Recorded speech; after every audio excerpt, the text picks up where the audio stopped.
Delimitation మహిళా reservation బిల్లులపై hot comments చేశారు మంత్రి సీతక్క. మంత్రి పొంగులేటి శ్రీనివాసరెడ్డితో కలిసి ములుగు జిల్లా మేడారంలో పర్యటించిన సీతక్క మహిళలపై మోదీ సర్కార్ది కపట ప్రేమ అని ఆరోపించారు.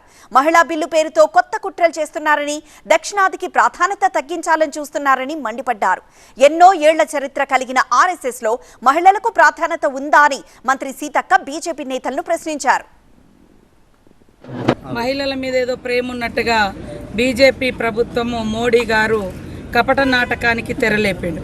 3 సార్లు మీరు అధికారంలోకి వచ్చిండ్రు. దాదాపుగా 12 సంవత్సరాల క్రితము మా ప్రభుత్వం 2013లోనే రాజ్యసభలో మహిళా రిజర్వేషన్ బిల్లు పెట్టడం జరిగింది. ఆ రోజు మరి కొన్ని పక్షాలు అడ్డుకోవడంతో ఆగిపోయింది. అప్పటి నుంచి ఇప్పటి వరకు చేయకుండా దక్షిణాది రాష్ట్రాలకు సీట్ల సంఖ్యతో కూడుకున్నటువంటి డీలిమిటేషన్ సీట్ల తగ్గించి మరి రాజకీయ ప్రాధాన్యతను తగ్గించే కుట్ర చేస్తూ ఉన్నారు. ఆ బిల్లు అడావుడికి ఎందుకు తెచ్చిర్రో మేము అడుగుతా ఉన్నాం. ఈరోజు మహిళల బిల్లు మీద మీకు చిత్తశుద్ధి ఉంటే ఇదే బీజేపీ ప్రభుత్వం 2023లో కూడా మరి పార్లమెంట్లో ఈ యొక్క బిల్లును పెట్టడం జరిగింది.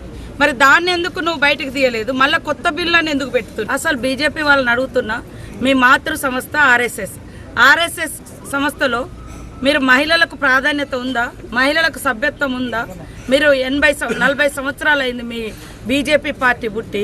కనీసం ఒక్కరోజన్నా మీ జాతీయ పార్టీకి మహిళను అధ్యక్షురాలు చేసిరా?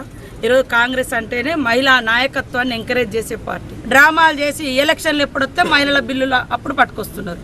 ఇది తప్పు. మీకు చిత్తశుద్ధి ఉంటే మళ్ళీ ప్రత్యేకంగా మహిళా బిల్లు విడిగా పెట్టండి. ఇతర 3 బిల్లులు, కాంట్రవర్షియల్ బిల్లులు కలిపి పెట్టి దాన్ని వ్యతిరేకించాలంటే ఇది కూడా వ్యతిరేకించడం జరుగుతుంది. కాబట్టి దీన్ని ఒకే ఘాటన పెట్టడం ఏంటిదని నేను అడుగుతున్నాను.